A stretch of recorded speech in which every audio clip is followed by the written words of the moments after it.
రెండు రాష్ట్రాలు ఇద్దరు ముఖ్యమంత్రులు ఆ ఇద్దరిది ఒకటే లక్ష్యం ప్రపంచ దేశాలు తమ రాష్ట్రం వైపు చూడాలి అభివృద్ధిలో మాత్రమే కాదు అన్నింటిలోనూ తమ స్టేట్ ది బెస్ట్ గా నిలబడాలన్న ఆకాంక్షతో ముందుకు వెళ్తున్నారు ఇటు న్యూయార్క్ టైమ్స్ స్క్వేర్ ను మరిపించేలా హైదరాబాద్ లో టీ స్క్వేర్ నిర్మించాలని సీఎం రేవంత్ ఉవ్విళ్లూరుతుంటే అటు చంద్రబాబు విజయవాడలో వి షేప్ మెట్రో నిర్మాణానికి శరవేగంగా అడుగులు వేస్తున్నారు ఇద్దరు సీఎంలు మానసపుత్రికలుగా భావిస్తున్న ఈ రెండు కీలక ప్రాజెక్టుల ఫుల్ డీటెయిల్స్ ట్రాక్ చేద్దాం.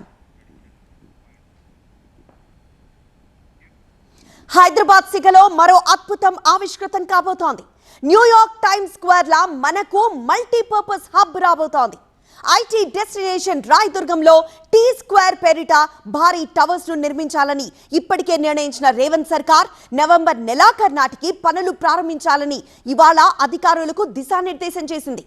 24 గంటల పాటు టీ స్క్వేర్ పనిచేసేలా ప్రణాళికలు ఉండాలని తెలంగాణ సర్కార్ నిర్ణయించింది. యాపిల్ లాంటి అంతర్జాతీయ బ్రాండ్లు అవుట్లెట్లు ఏర్పాటు చేసేలా నిర్మాణాలు ఉండాలన్నారు సీఎం రేవంత్. అంతేకాదు సలహాలు సూచనల కోసం పలు కంపెనీల ప్రతినిధులతో సమావేశం ఏర్పాటు చేయాలని అధికారులకు సూచించారు. సో అది న్యూయార్క్ టైమ్స్ స్క్వేర్ చూసారుగా, పర్యాటకులను రారమ్మనేలా, పని ఒత్తిడి నుంచి సేదదీరేలా, కల్చర్ను ప్రతిబింబించేలా, అలాగే వ్యాపార కేంద్రంగాను న్యూయార్క్ టైమ్స్ స్క్వేర్ ఎలా వెలిగిపోతుందో చూసారుగా. సో ఇప్పుడు సేమ్ మనకు కూడా అలాంటి మల్టీపర్పస్ హబ్ రాబోతోంది. దాని గురించి తెలుసుకుందాం. రీక్రియేషన్ హబ్ గా టీ స్క్వేర్ ను తీర్చిదిద్దనున్నారు. సెలబ్రేషన్స్ చేసుకునేలా పలు రకాల థీమ్స్ ను ఏర్పాటు చేస్తారు. తెలంగాణ సంస్కృతి ఉట్టిపడేలా నిర్మాణాలు ఉండబోతున్నాయి. పర్యావరణాన్ని కాపాడేలా పచ్చని చెట్లతోనూ ఆహ్లాదకర వాతావరణాన్ని సృష్టించనున్నారు. పక్కా ఎంటర్టైన్మెంట్ తో పాటు వ్యాపార కేంద్రంగాను టీ స్క్వేర్ ను తీర్చిదిద్దనున్నారు.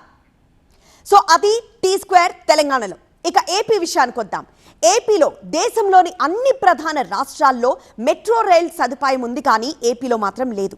ఆంధ్రప్రదేశ్లో మాత్రం మెట్రో రవాణా సౌకర్యం లేకపోవడంతో ఆ ప్రాజెక్ట్ నిర్మాణమే లక్ష్యంగా పెట్టుకొని ముందుకు వెళ్తున్నారు సీఎం చంద్రబాబు. అధికారంలోకి వచ్చినప్పటి నుంచి మెట్రో కూత వీలైనంత త్వరగా వినిపించేలా ఒక ప్రణాళికాబద్ధంగా ముందుకు వెళ్తున్నారు. దానికి సంబంధించిన కీలక అప్డేట్ వచ్చింది. ఆ డీటెయిల్స్ చూద్దాం. విజయవాడ మెట్రో టెండర్లకు ఏపీ ఎంఆర్సీ సిద్ధమైపోయింది. ఈ నెల 14న టెండర్లకు ముహూర్తం ఖరారైంది. ఏలూరు బందర్ రోడ్ కారిడార్లకు సింగిల్ టెండర్ ఇవ్వనున్నారు. 4500 కోట్ల పన్నులకు టెండర్లు పిలిచారు. ఏలూరు రోడ్లో డబుల్ డెక్కర్ ఫ్లైఓవర్ ప్రతిపాదన పెట్టారు. డిపిఆర్ను కేంద్రానికి ఏపీఎంఆర్సీ ఇప్పటికే పంపింది. కేంద్ర అనుమతులు రాగానే పనులు ప్రారంభం కానున్నాయి. ఇక విజయవాడలో తొలి దశ మెట్రోలో భాగంగా పండిట్ నెహ్రూ బస్టాండ్ నుంచి గన్నవరం వరకు ఒక కారిడార్, అదే పండిట్ నెహ్రూ బస్టాండ్ నుంచి పెనుమలూరు వరకు మరో కారిడార్గా ఇలా వి షేప్లో మెట్రో నిర్మాణం చేపట్టనున్నారు. పండిట్ నెహ్రూ బస్టాండ్ గన్నవరం మధ్య మొత్తం 26 కిలోమీటర్లు ఉంటుంది. పండిట్ నెహ్రూ బస్టాండ్ పెనుమలూరు మధ్య 12.5 కిలోమీటర్ల కారిడార్ నిర్మాణం కోసం కసరత్తు చేస్తున్నారు. ఈ మెట్రో నిర్మాణ వ్యయం 11,009 కోట్లు కాగా భూసేకరణ వ్యయం 1,152 కోట్లని అంచనా వేస్తోంది ప్రభుత్వం. సో ఒక్కసారి ఆంధ్రప్రదేశ్లో మెట్రో రూట్ అంటే Eluru to Gannavaram metro route map ఎలా ఉండబోతుందో ఒకసారి చూద్దాం. సో మెట్రో రూట్ మ్యాప్ని ప్రస్తుతం మనం స్క్రీన్ మీద చూస్తున్నాము. నెహ్రూ బస్టాండ్ నుండి మనం చూస్తున్నాం. నెహ్రూ బస్టాండ్ నుండి railway station, Besant road, Gunadala, Nidamanuru, Gudavalli, Kesarapalli, Gannavaram ఒకటి ఉంది మనం చూస్తున్నాం కదా.